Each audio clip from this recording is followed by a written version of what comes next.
Hi, good morning everyone. Good morning mga kamahal ko. I just wanna say happy blessed the Sunday.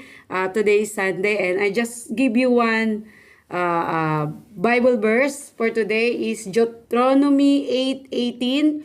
But remember the Lord your God, for it is He who gives you the ability to produce wealth. So today, remember, God is our Lord and He give us ability to produce wealth. So remember to give Him thanks. Remember that today is the day of salvation also. And I just want to give you this, remember who give us food, give everything. So remember Jesus, remember God, the Lord our God. Remember that He give everything.